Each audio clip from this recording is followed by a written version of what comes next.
Hey guys, welcome to another episode of the Pigeon Poddy, and I'm joined by Harry.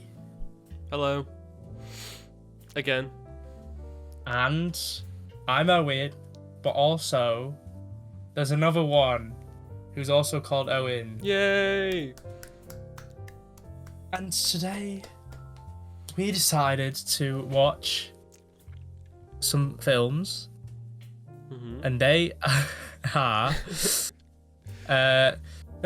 sort of remakes of classic horror, like Universal classic horror films from the 90s, and they're all shit. There may be some debate as to which ones are shit and which ones aren't. There's The Mummy, there's Frankenstein, and there's Wolf. Who wants to start? Well, what do you want to start with, Owen? What do you want to start with? I think we should start with the one that we've watched first, which was Wolf. Oh, so we're starting at the bottom then. Yes, I think most of us would agree that that's the worst one. I think it's quite easily the worst one, like by a fair margin. Why do you say that? I think it's. Why do I say that? Well, not only based on, I don't know about your guys' ratings that you gave them, but I mean, mine is quite drastic compared to the others. I think I gave it like a 1.5. So, I don't think it had that much redeeming about it. I don't even think, like, when they made that film, I mean, if I made that film and I invested the amount of money that they did into it, I would have just deleted it. Well, what's its purpose? Like, it doesn't really have, like, it doesn't add anything meaningful. It's got no purpose as a movie. How much was this film again? 65 a lot of million? It's a surprising amount of money. Yeah, it was. I think it was 65 million. I think. It's a hell of a lot of money. I think that most of the budget went to casting Jack Nicholson as the eponymous wolf. I just looked up wolf on Wikipedia and I'm just looking at the animal. Where's the film? Well, if you type in wolf film a budget, right, and you scroll past a budget of 70 million. Yeah. And most of it, I would wager, went to Jack Nicholson. Because the rest of it looks like shit. He's the best part of the film as well. If you think it really... I think going into this, all of us were pretty hopeful that it was going to be decent because it's a werewolf film starring Jack Nicholson. That sounds amazing, but it's shit. I remember having one-on-one conversations with you when like no one else was here, and we were literally saying like maybe it's like a underrated gem, like because it's like nobody speaks about it, and it's like so like I didn't even know it existed, and I don't think anybody knew it. Like you didn't know it existed, and you're a Jack Nicholson fan until not long ago. And it's, I feel like we might have set his expectations really high. Well, I don't think that matters because it's just shit. Like, it has some good moments, but 90% of the film is just office drama. He works at a publication company. There's like, oh, this guy's after my job. Oh, Jack, now that you've become a werewolf, you're so much more sharp.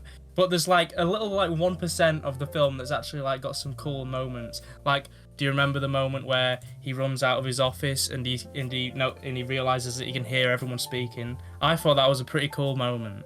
What else? I think the best part was when he learned that his like understudy was shagging his wife, and then when his understudy confronted him in the toilets, he pissed all over his shoes. I think that was the best part of the film. That was such like a sudden thing. Like I did not even think that was going to happen. It made us all laugh. Well, he doesn't just piss on his shoes. He says, "Listen, you're not getting my job. You're basically fired." Pulls his cock out and then pisses on his shoes. Sprays across his suede shoes, like left to right. Absolutely cooked. But yeah, well, both of them have got cooked. Yeah, they both. And then he, rather than reconcile with his wife, goes and bangs his boss's daughter instead. So. Well, yeah, but I want to talk about this because he gets cooked throughout the entire film. Yeah, he does. The entire film, it's the cookening of Jack Nicholson, and I don't like it. It makes me feel a certain way. I always knew Jack Nicholson as the guy that would go on boats and eat baguettes with. What has that got to do with 10,000 hot women surrounding him? Yeah, with okay. But Harry, that's the point. He's a pushover at the start, and then he becomes a wolf, and then he starts like talking back to his bosses and pissing on his mate's shoes and stuff. Yeah, like if you remember, as soon as he becomes a wolf, like as soon as he gets bitten, doesn't he like bang his wife in the living room, and she's like, "Wow, we haven't had sex for ages." Like, so I don't remember that part. What? I don't remember that part. I don't remember that part either. Wait, say that again. What happened? No, there's a scene. It's like I think it's just after he gets bitten, where he gets bitten at the start of the film, doesn't he? So it's like the first scene he gets bitten, then he gets home, he sees the doctor, then he goes home, sees his wife, and like it's implied that they have sex like in the living room. yeah, I remember that. Like yeah, and then like so that's already showing like he's becoming a bit more, stern. A bit more suave, a bit looking. He's not beta anymore. He's alpha. Yeah, he's not beta. He's gone sigma. Yeah. The Sigma male move. Number one Sigma male move is to get your receptionist bacon sandwich, open it up, and take bits out of it and close it again. That is the number one Sigma male move. I totally forgot about that. I honestly don't even remember that either. You don't remember that? No. There are loads of moments that I really liked. You know what that was giving me the vibe of? American Psycho with like Patrick Bateman, how he is with his like receptionist woman. Yeah, when it was Patrick giving Bateman me... opens up his. No, he doesn't do that. But no, he tries to murder his receptionist, like. But that's not the say. I feel like he was nice to his receptionist. And he just like couldn't resist. Yeah, he wanted the meat, didn't he? Yeah, because he's a wolf. He's a wolf. He's tenacious. He wants that. He's barely a wolf. He had shitty sideburns. I had sideburns. The dog shit. I had sideburns in year 7 when I was like 13 years old. So. The makeup from the 1941 film is better. Look up Wolfman. Oh no, yeah, you're right. He has like 10 times better. He has like full hair and everything, doesn't he? Yeah. Crazy looking. Harry will have to put some comparisons on screen. I'll put some pictures up, but I don't think it was that bad. Oh, well, Harry, it wasn't bad. It was just barely anything. Didn't they just gave him yellow contact lenses and gave him sideburns? That was it. Well, sometimes he had like Halloween teeth in, like Halloween wolf teeth, and he looks like shit. I think they just made it looks like they were about to fall out. Oh, and obviously spoilers, when you find out his like little understudy, his protege, when you find out he's also a werewolf, his makeup looks even worse. Because he's not even like, oh, it's Jack Nicholson, so he looks kind of cool. He's just like some random guy, and he's got like this shitty wolf makeup on. It looks like some bad trick or treater. Do you know what else is shit about the cookening of Jack Nicholson? What? He doesn't even get the woman in the end. Yeah, he does. Yeah, he doesn't, because he goes away. They both become wolves. Oh yeah, sorry. She becomes a wolf as well, but he's not even a person anymore. He's a wolf. No, but that's implied. It's not fact, is it? That is like we don't actually know what happened. Well, like we don't know if she becomes a wolf. It's my headcanon that they both become wolves and have like doggy style sex in the woods.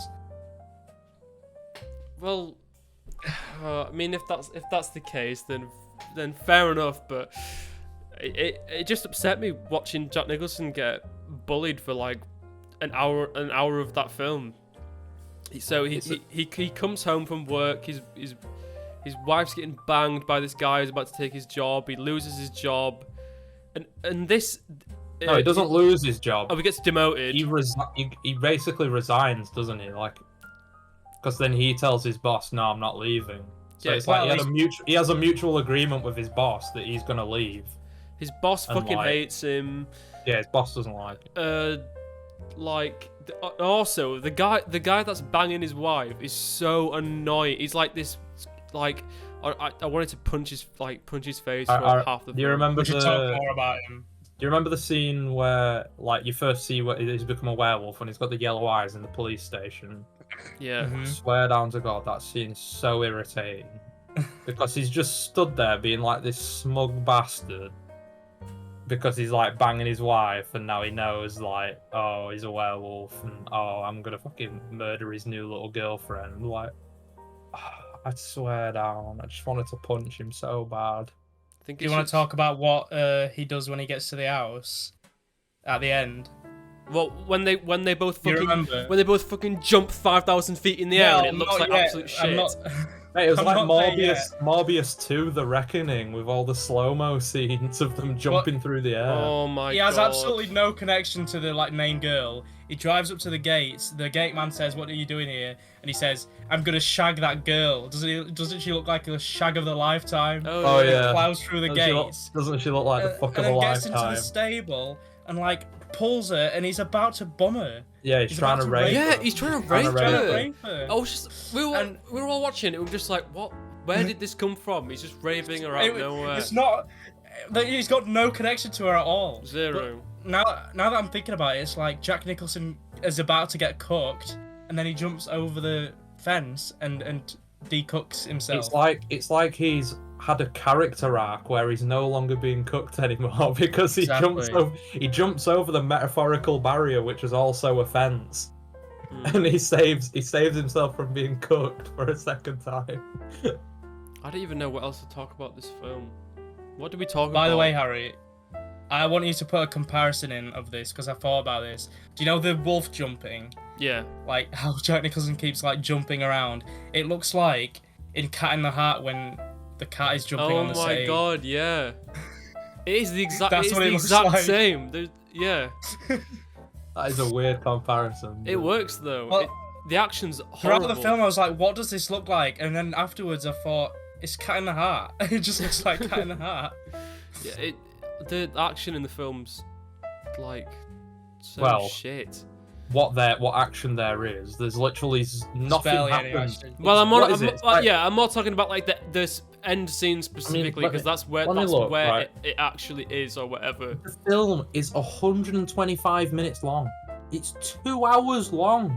It really feels its length. It felt more long. than its length. It felt long. It feels more. It felt really long. Watching that, I remember specifically I was going to say to you like how long's left, and it's then half there was the film. Half there the was film. there was still an hour left, and we were like, oh my god, it's literally just been office drama for the first hour. I hovered over it, expecting it to be nearly over, like 20 minutes left. It was halfway through. It goes so slow. And then then another half an hour of office drama passes, and then they literally cram this like awful fight scene. It was so boring. So many slow motion bits. So many slow-mo shots, and like so many random people. Like it kills like a few guards, I think, just to get the body count up for the film. And like there's certain other people who he kills. Like he chews off some guy's fingers or something. Like That's they cram all that into like the last 20 minutes of the film because of like 10 minutes for credits. So it's like 20 minutes, and all the like we're supposed to believe there's this big plot where the other guy's a werewolf and he's got to go save her, and then they have this big fight, and then there's this she's a werewolf, and we find out he didn't actually kill his wife, and that's all in like 20 minutes. What did and the rest of the film was nothing. What did you guys think about the surprise plot twist that Jack Nicholson didn't actually kill his wife, and it was the imposter. Yeah. The protege. The protege. I honestly, I thought that was an okay twist. I thought that was good as well. I didn't know. I was like, oh, I didn't know. You might think I'm lying and being like, oh, of course you did, but I actually felt like there was going to be something like that. Like I didn't. Like when they said he murdered his wife, I thought, oh, that's extremely like out of character for what we've seen. I didn't think. I didn't see it coming at all. So I kind of saw something. I didn't see. But the thing is, coming. like, the motivation for the other guy to kill his wife is just office drama again. It's like, oh, he's gonna get him fired, and it's like, just shut up about this shit. It's so boring. You know what it reminded me of? What? You know when Eddie Brock turns into Venom in Spider-Man 3 to get back at Peter Parker for ruining like his job and his life and like it reminded me of that. Like I've become a werewolf. Gonna get you fired because you ruined my life. That makes more sense than this though, because it does. Because in this, it's literally just he fires him because he's been banging his wife. Like. Oh, sorry. Am I going to keep you around?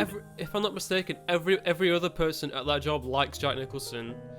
From like the start of the film or whatever. This guy's like a young guy. He could easily get a job anywhere else. I'm pretty sure Jack Nicholson in the film, his character says something along the lines of like, like he's getting old. Like. He's not going to be able. He doesn't want to be unemployed at 50 or whatever. Yeah, exactly. So it's like, just leave it and let it be. Like why are you going out and killing his ex-wife, the one that you were sleeping with, by the way, which is even weirder, because Jack Nicholson's going to fire you from this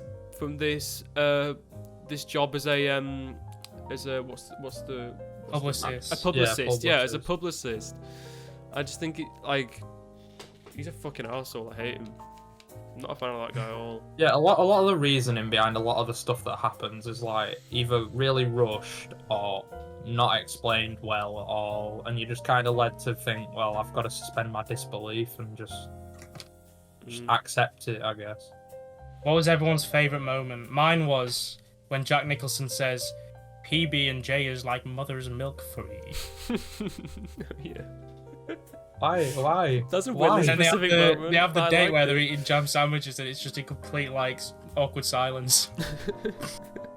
He's awkward though, isn't he? In the film with his daughter, the daughter of the boss, right? Isn't that where he eats the sandwiches? Yeah. I mean, he's gonna be awkward with the daughter of the boss that fucking hates you. But I do kind of. I know it's like a really random scene, but I do kind of like the scene where he first goes to the house to see her again. And he's got zero self-awareness. He just walks up to her on the back of the horse, and the horse just fucking shits itself and throws her off. And she gets up and she's like, "What the fuck are you doing? Really? After last night, why would you do that again?"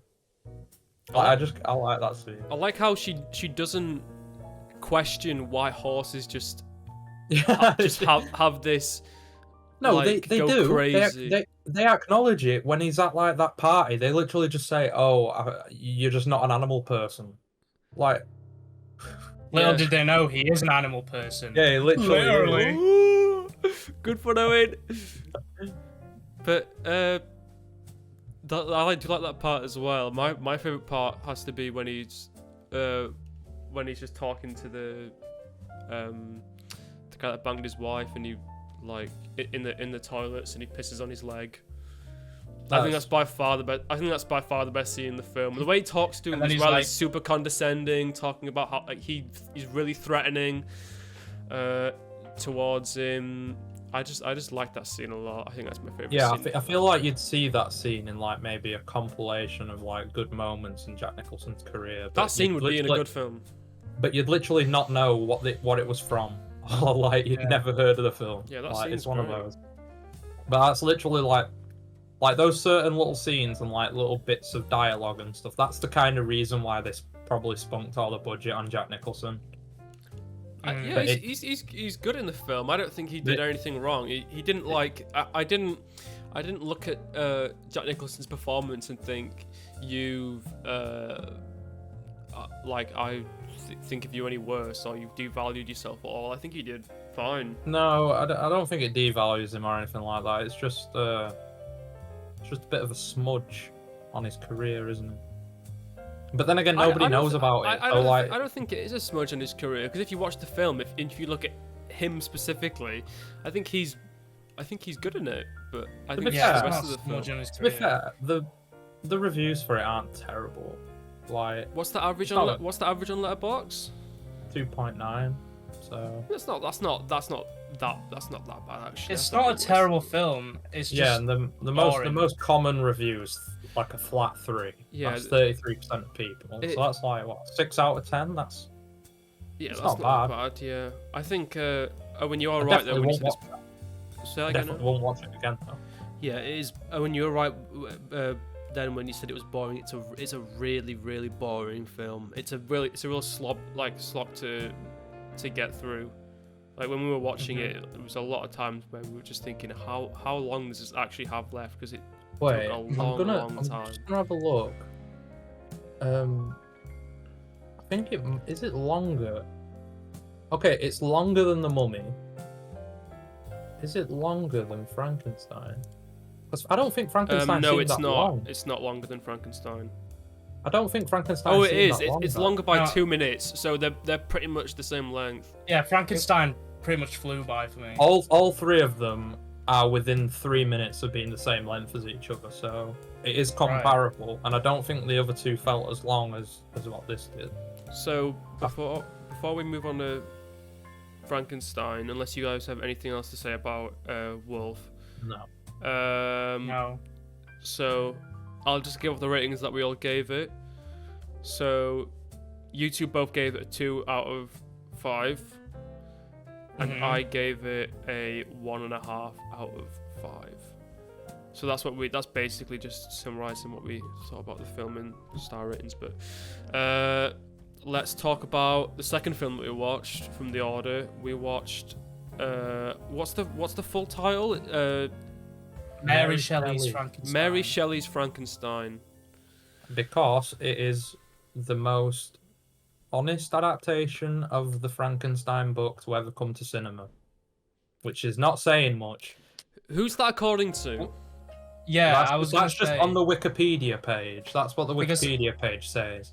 I don't think there's some weird stuff in this film. Yeah, but it was made in accordance with Mary Shelley. That's why it's got a name on it, and she writ the original. Hang on a minute. I'm pretty sure Mary Shelley. That's not true.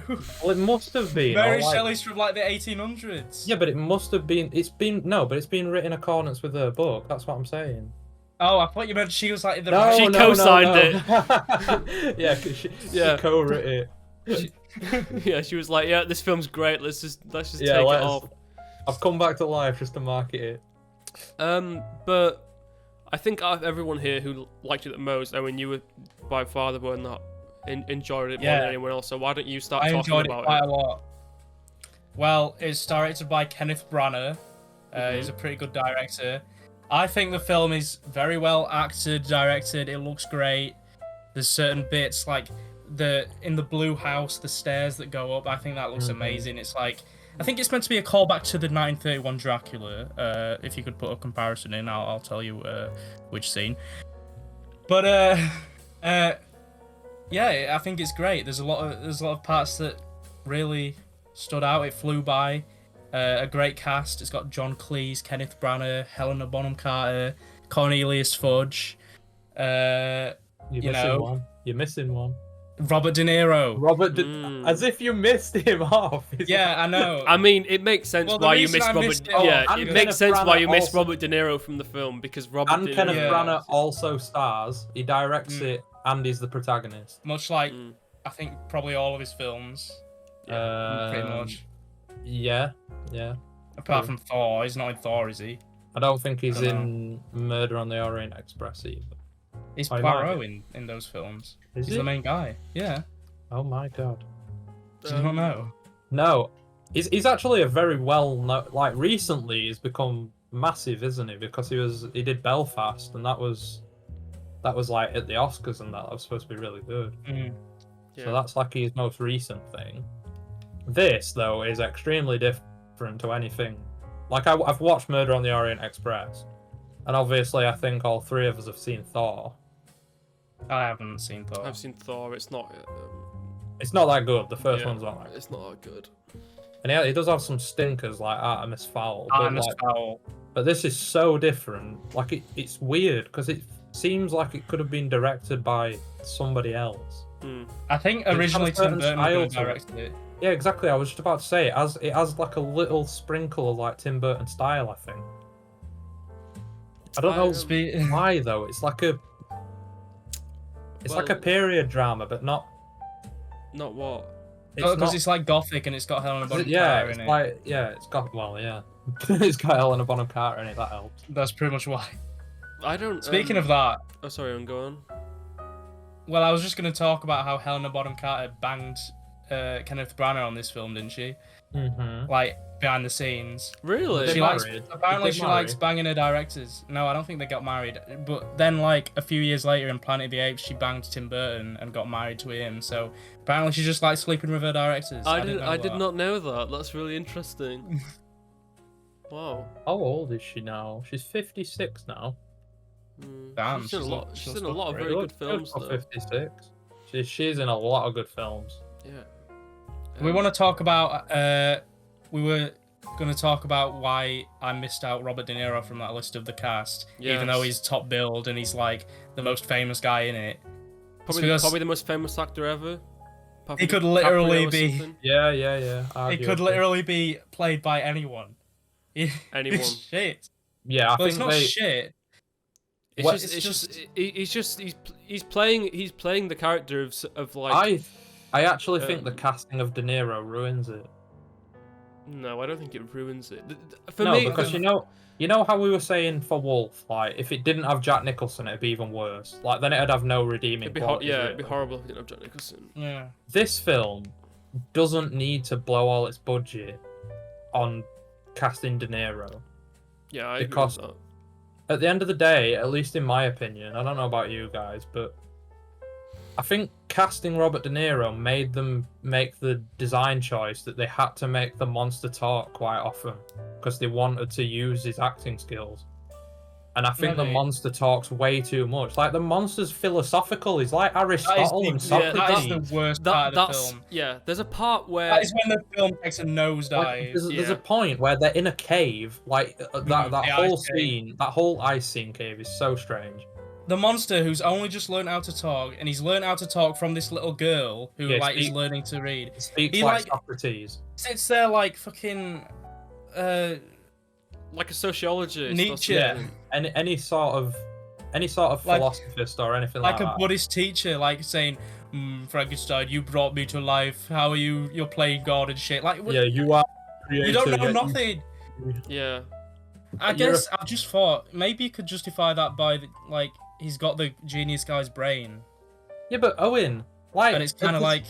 But Owen, the scene prior is going, "Oh, pretty flower, oh, pretty flower." So it's I guess, but and it's in like this.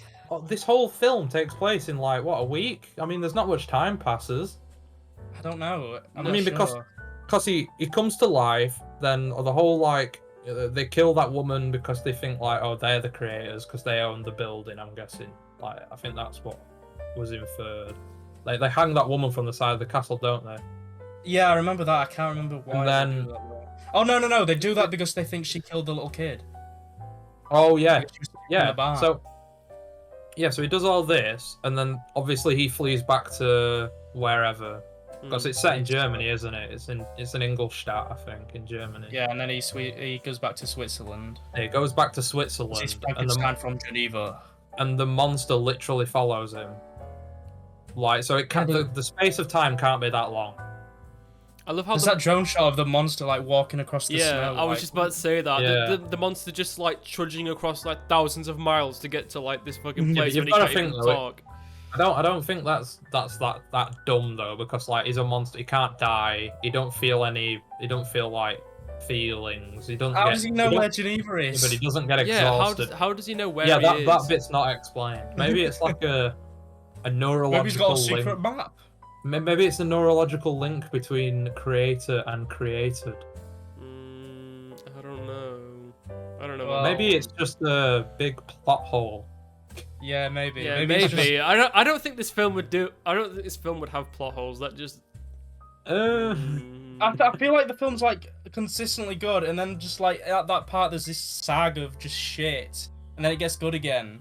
Oh yeah, that's what I feel. It's literally like it's like a climb, but it's a steady climb because the start of the film is a little slow. Oh yeah. And then there's like a massive vertical dip, like 2/4 of the way through, and then it goes back up again for the finale. I think. For me, even though the ending is a little dumb, but for me, I feel like I'm not that hot on it as you two are. I feel like the film is.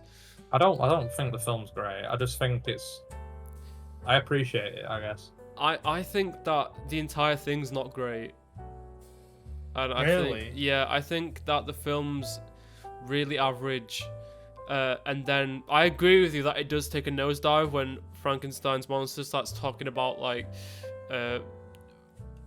philosophy and like you playing God and stuff like that. It just doesn't make any sense whatsoever. And like the whole him and his wife getting married, like right after all this shit happens, and then they're hiding in like a house or something, and then Frankenstein's monster's on a window at the top, and then nobody noticed. He's just there. Yeah, he's just there. But then the door opens and he comes through the door, but then he doesn't. It goes through the ceiling, doesn't it? No, that's what you think. But then that would make sense, right? If he goes through the window, but then it shows the doors open, which implies that he goes through the door, which makes even less sense because then it's like, how the fuck has no one seen him go through the door it's implied that he goes through the door, but yet he's on top of the glass window. Where she's laid in the bed. That scene was dumb. Yeah, that scene's very dumb. And then he goes, oh, and then he pulls his heart out of her. Oh yeah. Oh, that was sick though. I like that bit. That bit was good though. When he just fucking grabs her heart and just rips it out, and that was like so unexpected and brutal. It was unexpected and brutal. I agree, it was unexpected and brutal, but I wasn't like, I don't know. I just didn't care about it. I like that because I don't know if you'll remember from like when we spoke about the Batman. I like films that aren't scared to be like R-rated. Like I hate films that go out of their way to be PG. And this film is not bothered whatsoever about what rating it gets. You see Robert De Niro's Willy whacking between his legs. They have like a slippy good time when he's trying to get him out of the water. The most disgusting part Helena Bonham Carter gets fucking set on fire and all her skin's melting off. And then it goes up into the attic, stitches her up, and starts snogging her and stuff. It's the grossest but coolest thing ever. The grossest part is Helena Bonham Carter when she comes back to life and all her head's shaven and she's like, oh yeah, stand up. Speaking of gross things that happen, I'm pretty sure we all agree this was gross because when we were watching it, we all were like, oh, what the fuck? It's when he's making the monster. And it's like he's like injecting needles into tiny little pods in because he's in like to set the scene for you were watching. He's in like a big metal, like a big bronze-colored tank, isn't he, with like windows? Yeah. And it's got like little pockets, like little holes, and he's got like these giant needles that he's like shoving through, and like injecting him with stuff into like his. I don't know if it's like into his like vein, like the main arteries and stuff like that, and into his veins. And then he gets suspended into the air, and it like there's like the whole lightning thing, and he flips loads of switches, and then he gets on top and says like, "He's alive." That whole scene though, no matter how gross it is, and the bit after is gross when they're like wrestling covered in slime. Just the scene of him where he just like takes his shirt off and he's all sweaty. And he's just running up and down the room, flipping switches and stuff, and just sticking needles in random holes. I think, and it's like all done in like quick shots. Like I do really like that scene. That is a great scene. I don't like that one as much as you two do. I don't know. Like when he's ripping the tarps off, like they mirror it at the end as well when he's trying to revive his wife, and he's like ripping all the tarps off and everything. And he's doing the same thing those two again. scenes are really, they're very similar. They're pretty much the same thing. As how like he's ripping it off. I do like the scene where they're just slipping around everywhere, and it happens. It happens for a bit too long, but I kind of like it. It's like a full 2 minutes of him falling over, covered in like slime. Yeah. Trying to get the monster out, while the monster is fully naked, and he's just in like trousers, and he's trying to get him out. They're just falling all over each other. That scene's good. Another amazing scene, and I think we all enjoyed the scene. No, I froze. Another amazing scene is when Helena Bonham Carter's first set on fire. Actually, it's when she sets herself on fire. When the entire house explodes. When the And entire she house runs- explodes. And there's just you're at that, like the camera's at the end of the hallway. I love this part. And she comes running towards the camera, and as she's running towards the camera, like all the walls are setting on fire. That scene's really, really good. It's really stupid, good. but it looks so cool. Yeah. Like I was saying, like it doesn't make sense because like as soon as the fire touches the wall just goes whoosh, and it's like she's creating like a tunnel of fire as she walks through this. and then literally corridor, it cuts to the outside of the building, and all the windows are like bellowing with flames and smoke, and it looks so cool no matter how much sense it doesn't make. Like it's full of good shots and like well choreographed scenes and stuff. This conversation's making me like the film a lot more, and then I remember the ice cave scene, and it's like, yeah, it's just 3 stars. It really brings it down a lot. Yeah, it could have been, if it could have been 3.5, or 4 even, if like a lot of that uninteresting, boring stuff was just not in it, or like just done better. What do you guys think? Before the tag, I was honestly like, this is a 4, and then it was like brought it down so much. I mean, in my opinion, I thought rather than the monster giving the philosophy to him, he should be the one explaining stuff to the monster, like telling him why he created him, and like, but it makes out as if like Victor's dumb and the monster's extremely smart, even though the monster is literally like a week old or whatever. They could have done that with another character who wasn't the monster, though, because the whole point is that the monster's the victim and stuff, and yeah. Well, I think they tried, didn't they? What the monster's saying is like the point of the film, but the monster shouldn't be saying it. No, it should be somebody else, either watching on from the outside or somebody who's involved with like the main character. Do you think like if the main character had like a paternal figure, like a father? Well, he does kind of, but we don't see him like apart from the start of the film. Like if he had like a paternal figure or somebody like a mentor or something to tell him like why you're playing God, it shouldn't be the monster asking him why he's playing God. I think it would have been good if it was the girlfriend that said who explained to him why you were playing God. Yeah, because that would then explain, like that would give then purpose to why she's struggling to pick between him and the monster when he resurrects her. Because obviously she still loves him and remembers him, but she's also like she understands how the monster feels then, so it'd make more sense that way. The thing that kind of ruins the point of the film that this causes is after a certain point Robert De Niro isn't just like a monster, he's just an ugly guy. Mm-hmm. And yeah, just that's a great point. Yeah, that's a great when point. It skips, because at the end of the film, obviously, it skips, doesn't it, to when they are stuck in the ice, which is where it starts. Because the monster's obviously caught up to him, but he's like died, like he's like Victor Frankenstein's dead, and the monster's like, right, I want to die, I want to die with my creator. So he sets themselves like he lights his bonfire, doesn't he? Because he's like cremating him, and he just stands there and dies with him. But like it shows like close-up shots of all like the scars where he was stitched up, and they're all like just regular scars now. That's the thing. I could go. So he out... could have literally just gone on and been like a normal person. Yeah, I could go out to a local pub or something, and I could see 10 people that look exactly like him. Like it's just everybody your average Weatherspoon. Yeah, he's just an ugly-looking guy, and that's it. It's not a hideous monster. It's just Robert De Niro with a bald head and scars. That's all it is.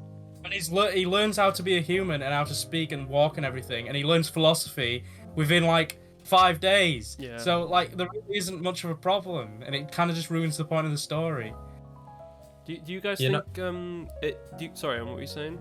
I was gonna say another scene that I thought was.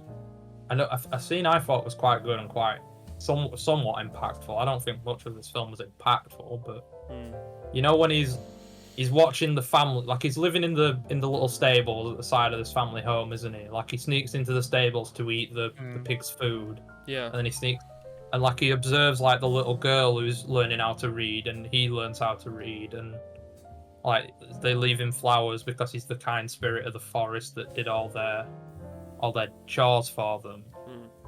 And then he finally gets the confidence to go into the house, and he meets the blind old man, doesn't he? Now the blind old, obviously the blind old man doesn't judge him because he can't see him, so he judges him as a person and not like based on his appearance. And I like that. I think that's a good, interesting concept because it's like it's like a lot of people say like, oh, you should judge somebody based on their personality. Don't judge a book by its cover. And since the blind man can't see him, he treats him as an equal. And like that, and then it makes the monster like how he should be. Like you feel sorry for him. He's a victim. He never wanted this. And then it ruins it when the family comes back and he beats him with a stick.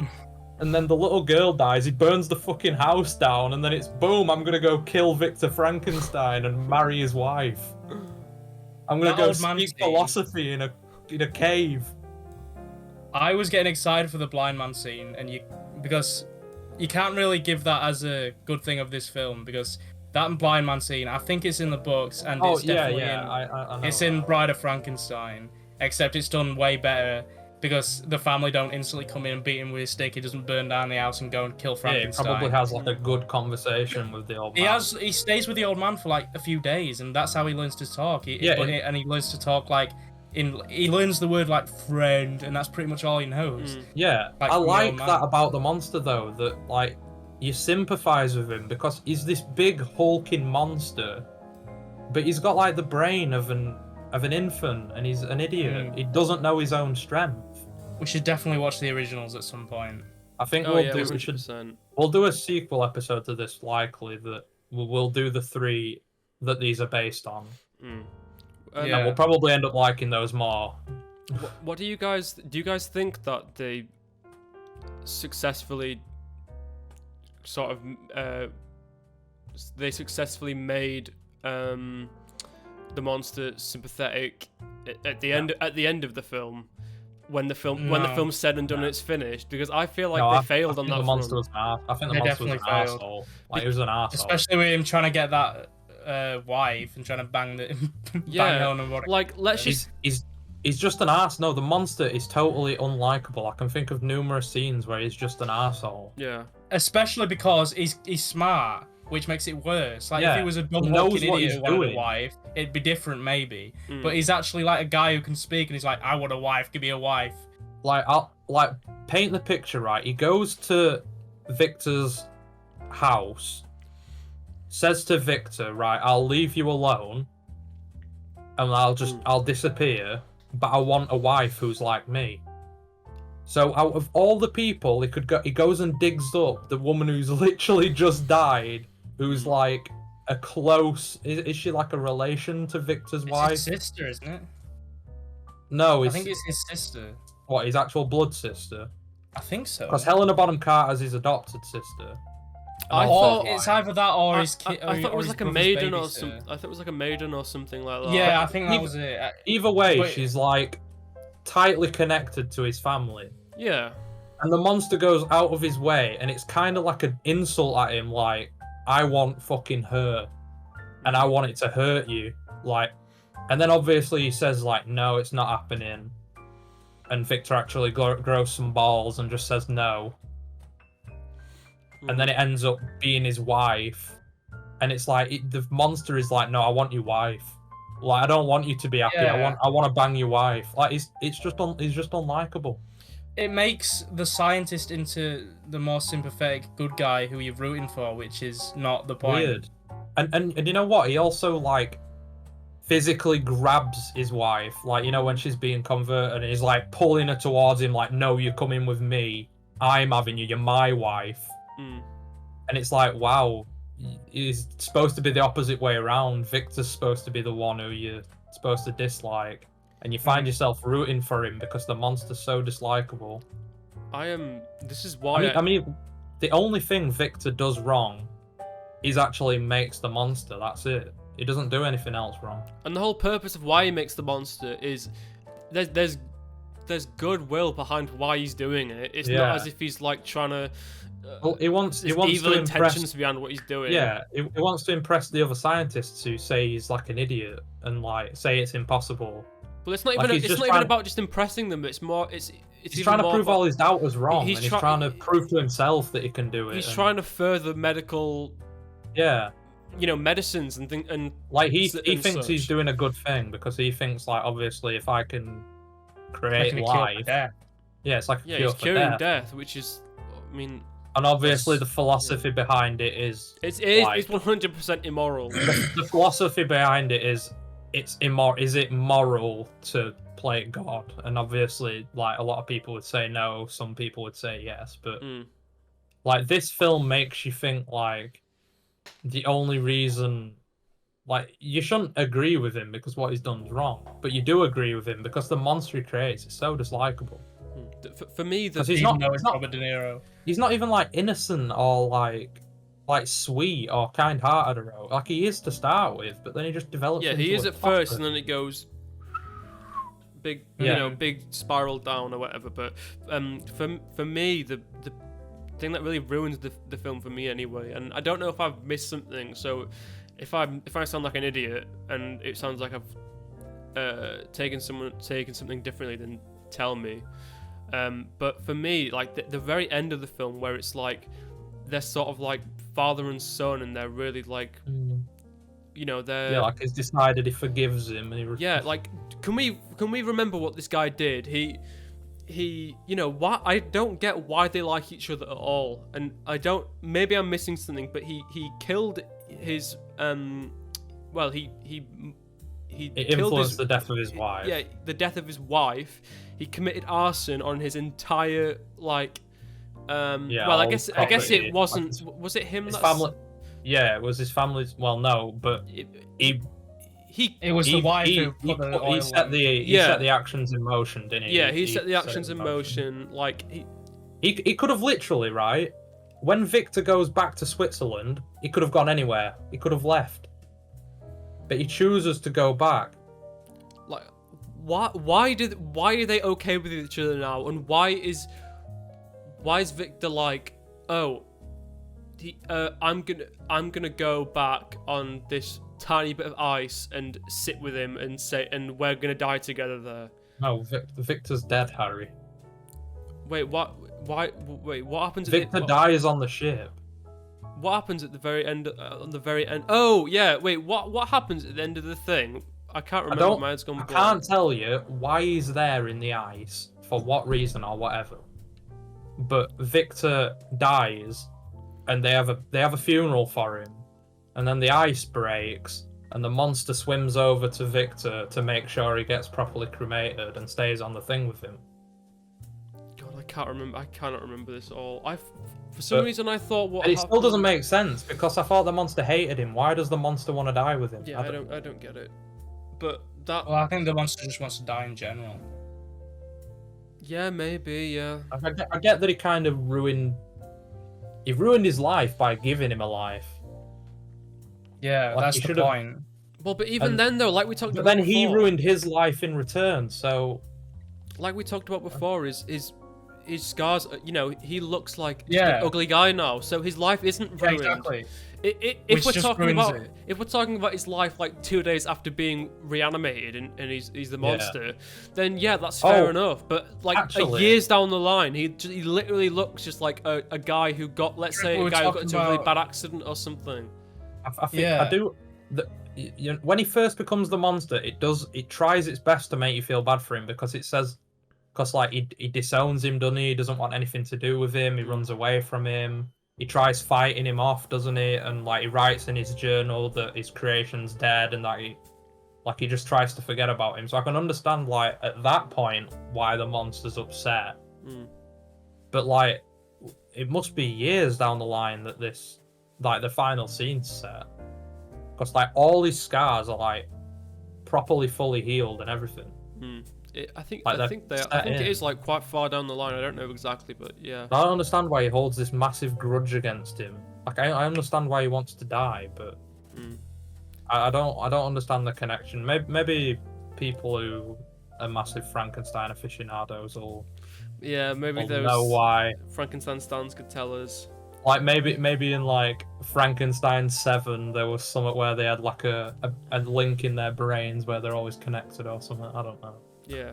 Do you guys want to talk about anything else of the film, or are we gonna move on to? No. You can tell everyone what our ratings were, Harry.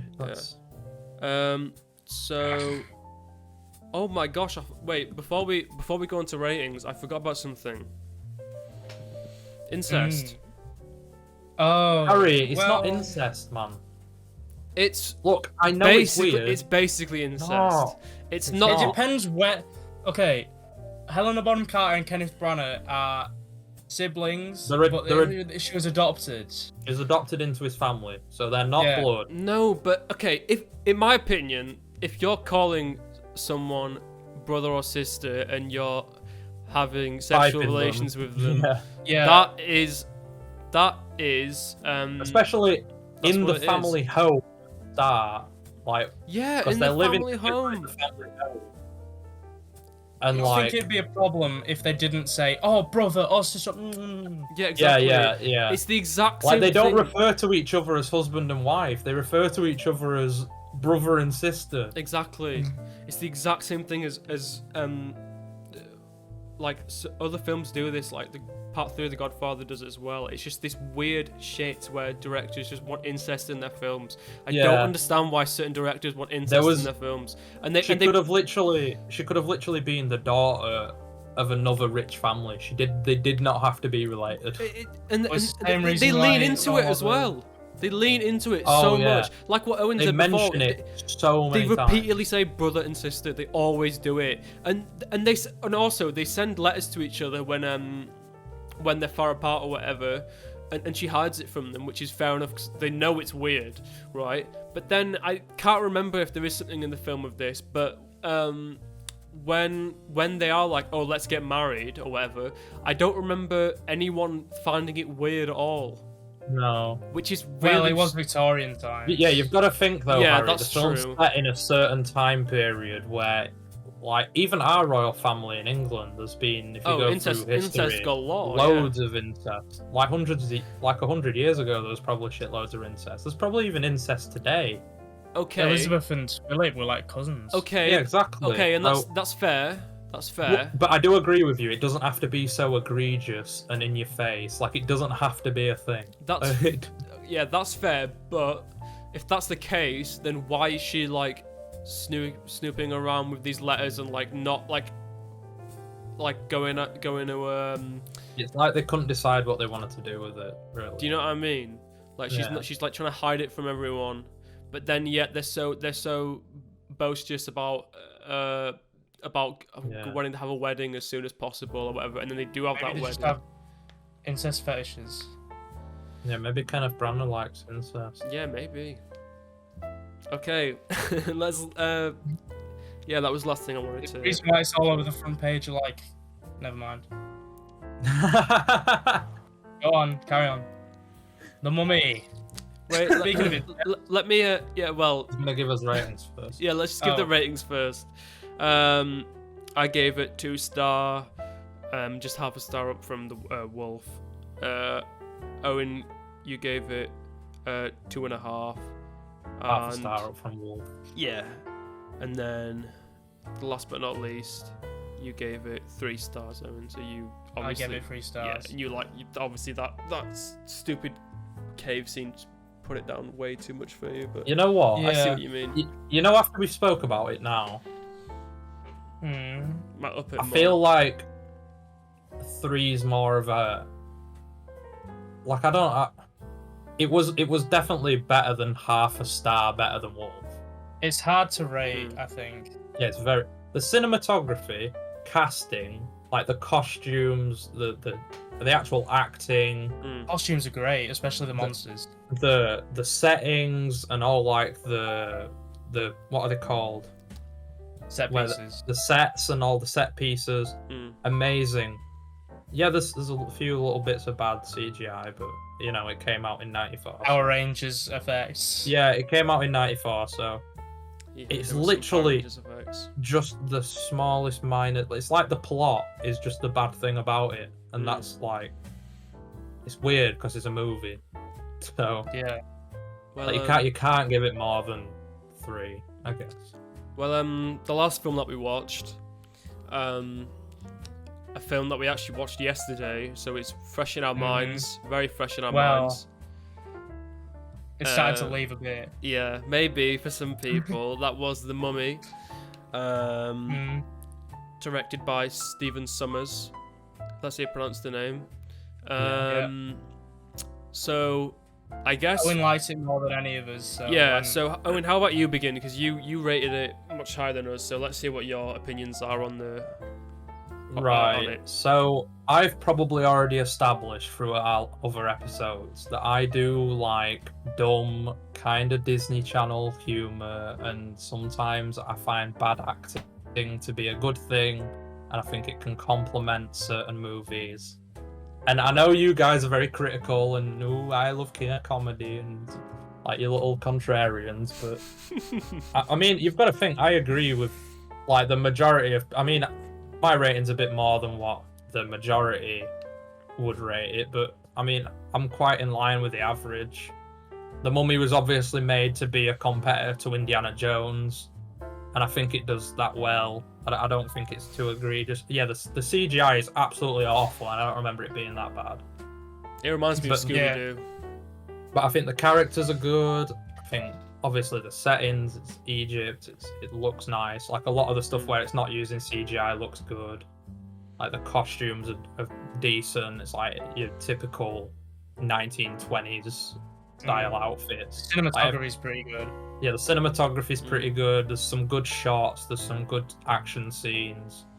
I think Brendan Fraser, you know, he gets a lot of love because he's underrated and he's a lovely guy. I think he's really good in this. I think he's funny. I think he should have been in more stuff. I just think maybe, like, it's a bit shit. I think it's not like Indiana Jones is a fully developed thing. It's like amazing. This film's like it's kind of like the cheap knockoff Indiana Jones. Well, it does have sequels. And it does have sequels. They're very bad. And like literally the one redeeming feature about this film that everyone will always say is Brendan Fraser. And he literally went on to do nothing else, really. He was in George of the Jungle, but I'm pretty sure that was before. He's making a comeback. Yeah, he's making a comeback. Scorsese film and an A24 film.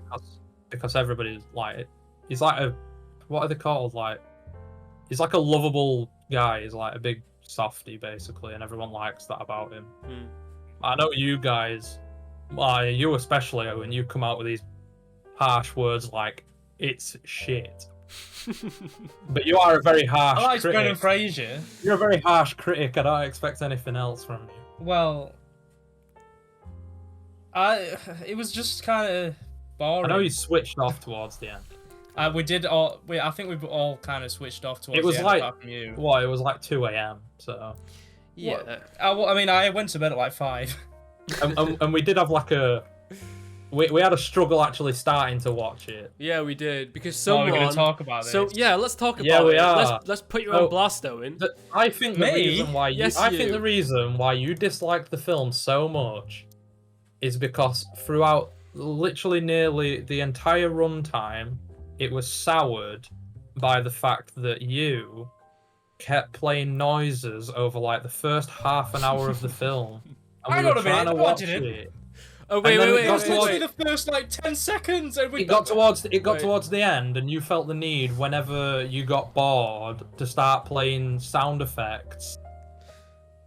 No, it was. And it kind of, I think it spoiled it for me because I ended up having to mute everybody while we were watching it. It was like the first 20 minutes of the film, and then like the last 10 minutes of the film. Owen, arguably the most important parts. Owen, so you're telling me that you didn't do that? Telling you that 2 sound effects played. It was in the first 4 minutes of the film. Bullshit. Then we paused it, had a giant argument, played it, no more sound effects until the end when everyone else has switched so off. you're saying you did play those? We literally do a film we do a film podcast, and you literally admitted to me that you did not pay attention for like the last 15 minutes of the film. I did pay attention. You can't even say what happened. Yes, I can say what happened. They beat the mummy. Look, Owen, a giant...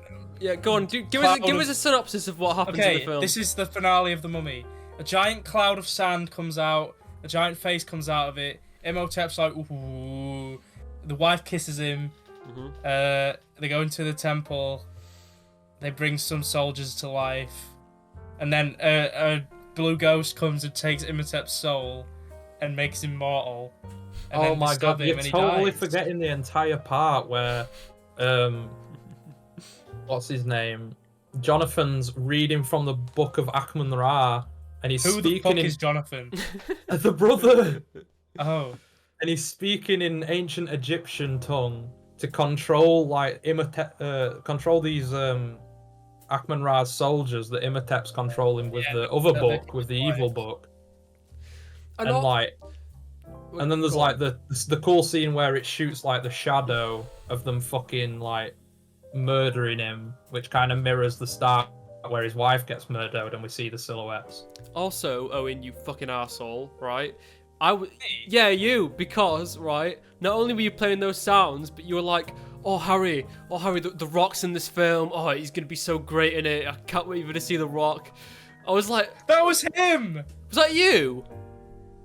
It was both of you then, because you definitely did it as well. I was joking, and I was saying Imhotep was the Rock. I said the Rock's in this film. You're gonna be amazed when the Rock comes out, and he was going, oh, that's the Rock. Oh, that's the Rock. Oh, look, it's the Rock. Every time Imhotep came on screen, I can't even remember who he was played by.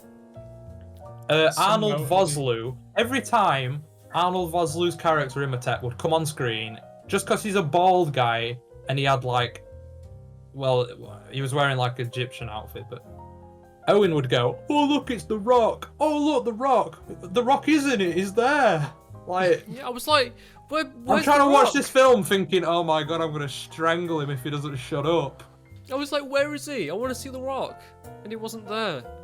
And you really upset me. So among the, you know, I thought it was you, but I guess it was, even though you were encouraging it as well. But amongst the fart noises, amongst the what a hell boy, like shit like that. Yeah, but Harry, be honest. If they didn't exist, it would have been a worse time. No, it wouldn't. Harry, okay, why don't you tell us your Harry's got the opinion. Let me give you. What are you talking about? You sit there and laugh at fart and poo jokes. I swear down. That's not even true. There was a revert. I literally said to you, right, we need to watch this film because otherwise we're never going to do the pod. And you were like, yeah, let's watch it. We need to be serious and actually like do it now. And then he plays one reverberated fart sound, and you're like, for like 20 minutes straight. You literally, we were all saying, oh, like Owen's a massive arsehole, and you were just giggling your little head off the entire time because you were saying, oh, like don't do it, Owen, but then you were encouraging him by laughing. You're just as bad as him. But it's not. I can't hold in a laugh. If I have to laugh, I'll laugh. You can. You should just be stern-faced and tell him it's not funny. I can't hold in a laugh. To be honest, it was funny having the sounds there, and it did improve my enjoyment. But to be fair, it didn't take away from the good parts of the film though. Like I think the first how the film's like directed and the shots and stuff in like the first 5 minutes of the film, I think that's probably the best it's looked. Like the scenes where all the cavalry of all the horses or whatever come down in the sand or whatever. I think a lot of the budget might have gone on that first. Yeah, and the rifles been firing and stuff like that, and the whole chase thing. I think that's by far the best part of the film. I haven't seen Lawrence of Arabia, but I've seen clips from Lawrence of Arabia, and it reminded me of clips from Lawrence of Arabia. Owen's gonna claim you're making an insult to Lawrence of Arabia now. I've never seen it either. I think we should make that admission. Well, I think in general, I just think the shots look really, really, really good. Look, I like at least those ones specifically. I like this film for the same reasons that I liked Mary Shelley. Like every positive I said about Mary Shelley's Frankenstein, I think applies to this film as well. I mean, I guess I do agree that the concept's not as interesting, I don't think, as Frankenstein. But I think like the characters, the settings, the sets themselves, the outfits and stuff, like I think everything's good. I just think the plot's a little weak for me. I don't know about what you guys think. I think it's quite a basic plot. But I'm a sucker for a bit of romance, so I like that kind of shit. Did you like the romance in the film? Yeah, I thought it was good.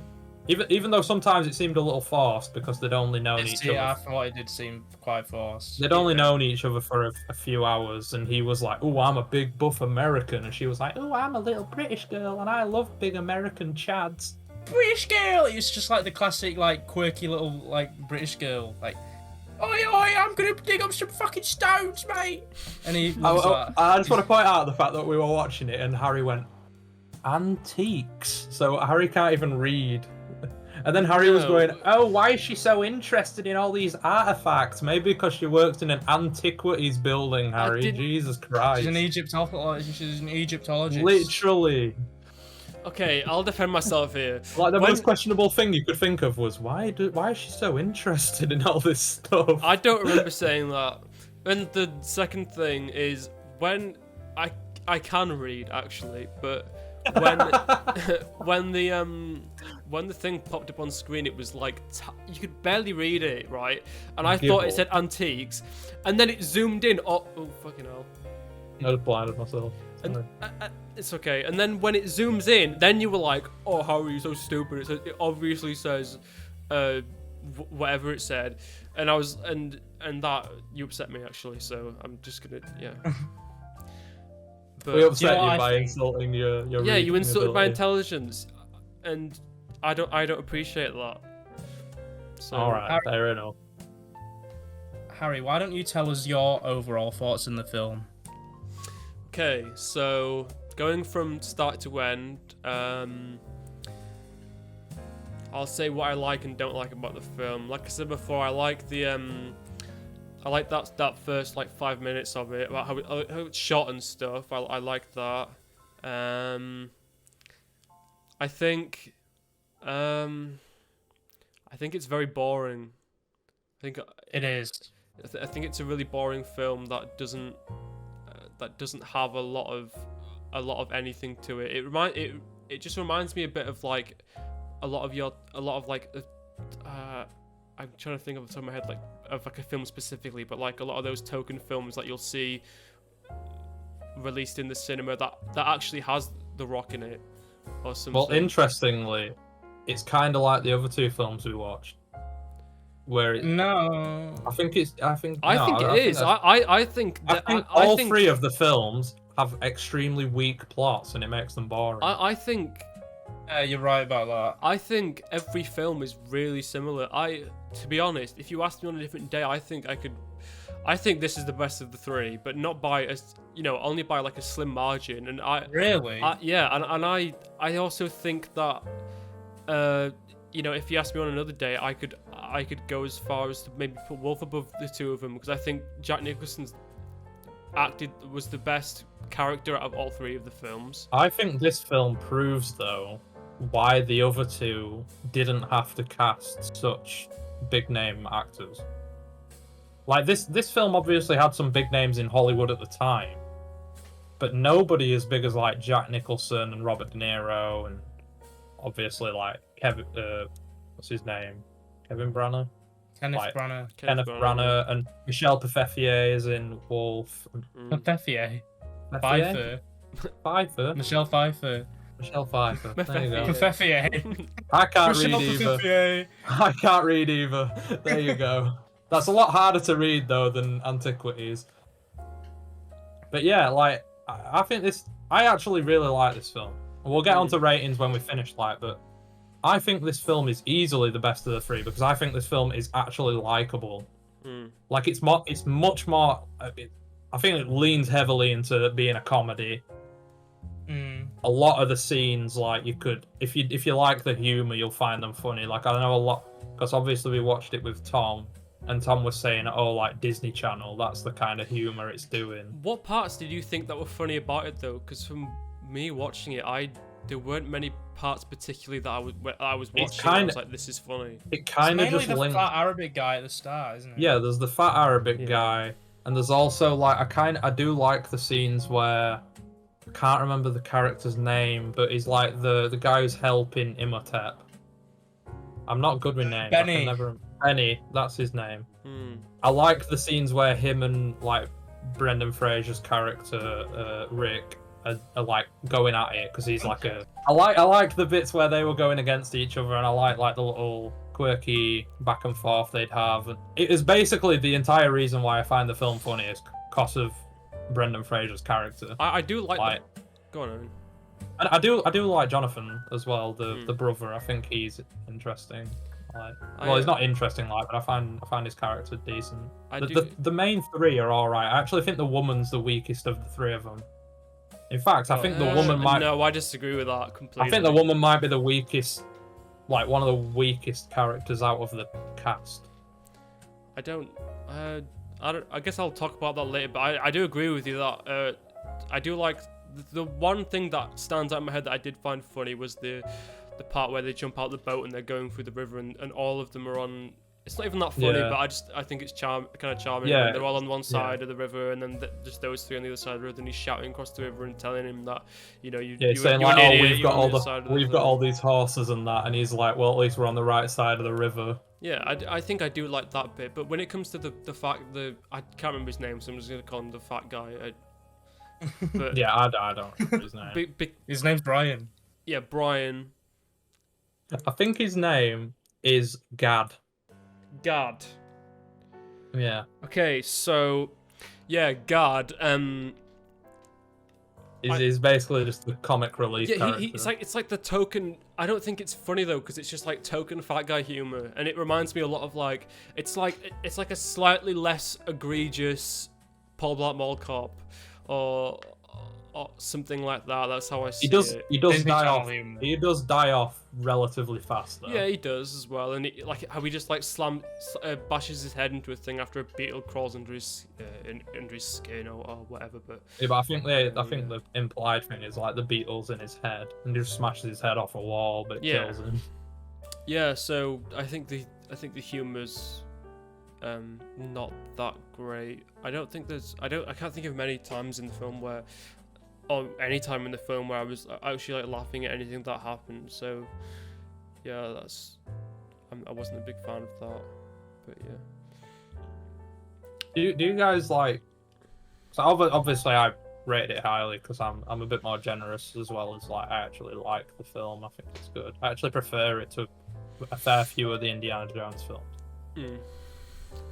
Do you guys think maybe, obviously with you guys being more harsh, that the CGI ruins it for you guys even more, or do you guys just kind of go like, oh, it's old, so? No, I can forgive that. Because there's a lot that uses it a lot. Yeah. This film has more CGI than the other two, and it's bad. They should have used stop motion like Jason and the Argonauts on the Mummy. I feel like that would have looked great. There's one scene in the middle. When because at the start he's just bones, isn't he? He's like bones with a bit of skin. Yeah. And then he slowly accumulates skin. But towards the end, it's like a prosthetic. It's like just a suit. Is it? Yeah. There's a scene where he's laid down or something, and it's actually just a mask. But it just looks bad when it's the full CGI at the start. They could have definitely done stop motion. It would have been cheaper. I think I can forgive it, to be honest, but it's like the 90s when they were experimenting with all that stuff, so you said when we were watching it. I think it would have made so much more sense, and it would have been way better if they just used they would have made an actual thing, like a suit or something. Yeah, or like a puppet or something. Yeah, or puppet, anything like that. You can't even say that films before this didn't do stuff like that, because Evil Dead's older than this, and that's iconic for using stop motion. And it looks it might look a bit strange, but at least it's it looks better. What's the word? Yeah, with the budget they had, they could have made. It's not even that it looks in amazingly better, but there's just a little bit of charm about stop motion. And I know, even to today's standards, whenever somebody uses stop motion, everyone's like, "Oh, that's charming." It's stylized. It's got a nice technique. I would say it's got more lack of a better term. There's more flavor to it. It's doing something different. It's I think it looks nicer. It would have been nice to see. Yeah, I think most people just like things that are like stylistic, and having something that's CGI. I guess back then it obviously with experimenting and things like that, and you can't expect something like that to be perfect. But I feel like whenever I look at things like CGI, I'm scoffing and moaning at it. And yeah, I think it would have just made more sense if they made something practical. Like it's especially bad when we've watched like more, like there's a certain cut-off point, isn't there, where it's not really forgivable anymore. Like it being really bad. I mean, it depends on the time. I think. To be fair though, I mean, we're saying like we're giving it a break. This film is 4 years newer than Batman Forever, and probably had more budget. I mean, the CGI in Batman Forever. We properly really rinsed Batman Forever for its CGI. But this one, that was just really like bad. shots of the city though, and this is, I don't know. It's different because in Batman Forever it's like a city, but in which is like, I think it should be more difficult to make that look bad. But when it's a character that you're trying to make them emote and things like that, that's when it'll get tricky and it'll be difficult. And there's the motion and everything of the character as well. I guess the one thing about this is they didn't just use the CGI on like pointless shit. Like they actually tried to use it on like a main thing. Like the mummy itself is CGI. They tried to actually do it. It didn't work, but they tried it. Yeah, they did try, but whereas in Batman Forever, I guess the CGI, they didn't even need to do it, and they still did, and it looked really bad. I think for the time, obviously, it was pretty good because everyone loved this film. It's like, and it spawned loads of sequels. It has a ride at Universal, which, let's talk about the elephant in the room here. I don't know if you two have ridden it, but the ride at Universal, best ride at Universal Orlando. Really? 10 times. Yeah. If I could ride any ride at Universal Orlando again, it would be The Mummy. It was amazing. I loved it. You know the thing I do like, and I enjoyed it when we were watching the film, was when you could literally point out the parts of the film that they'd taken and adapted into the ride. Like, yeah, I was just like, cool. I was just sitting back and going, yeah, that's in the ride. That's cool though. Like, ride. It's cool that they actually like took the film on when they were making the ride. They didn't just like make another roller coaster or whatever. Like, I was bored for the entire thing. The only times my brain lighted up with activity was when they said something from the ride. Like when he says, "Death is only the beginning," and then you go. Yes, yeah. Cool. That was when they opened like the mummified body, right, when they were excavating or whatever it was. I think I know what you're talking about there. You know what I find strange though, Owen, about your opinion of this film? Yeah. I feel like a lot of your hate for this, like you use some very nasty words when you talk about this film. Calling it shit and calling it a pile of garbage. I don't think I said that. No redeeming qualities, and I don't think I said that. I was switched off for the entire thing. I did say that. Yeah. And when you're talking about Wolf, you just say, "Oh, it was boring." Oh, but it's got Jack Nicholson in it. Oh, the characters were a little bad. But yet you gave this a higher rating.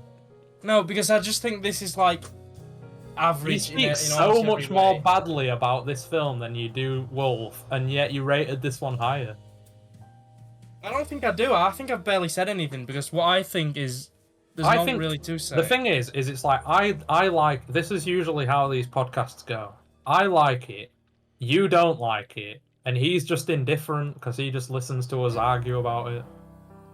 I don't think that's true. Like, he rates them all terribly, all three of them. He didn't like any of them. I liked Frankenstein. Yeah, I guess me and you both like one of them. and Harry doesn't like any of them. I might like Wolf more than all three of them. I gave Wolf the lowest score, but I might up Wolf. Are you doing that just to be a contrarian? No, because I just... Stop it, Harry. No, it's not even contrarian. If I asked you to watch them, if we were to watch the films again, you would grumble the most about having to watch Wolf again. Yeah, I think I would too. Actually, Like you would want to watch Frankenstein again because I feel like watching it a second time you might get a better understanding. I don't think I would, you know. Obviously, The Mummy, it has a bit of charm to it, and it's kind of like schmucky. It's kind of stupid. That's really difficult. That's a really difficult question to answer because, like, And I I don't before, think, I think like, they're all really similar. you I rate guys them might really disagree. similarly. You guys might disagree, but I don't think The Mummy dragged. I don't think it was too much of a bore. Like it was wasn't dragging a his massive, feet. it wasn't a massive drag, whereas Wolf was. Oh, I so feel like boring. I feel like I parts was of it- into it, but like towards the end, I was just waiting for it to end.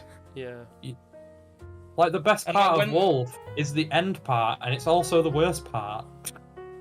I don't think that's the best. When- I think the best part of It's Wolf... the only part where something happens. I don't know. I think it's weird saying I think you two being the too harsh on Wolf, and I still rated the lowest out of all of you. I know that's just how. I But your opinion of terrible is obviously a lot lower than ours. Yeah.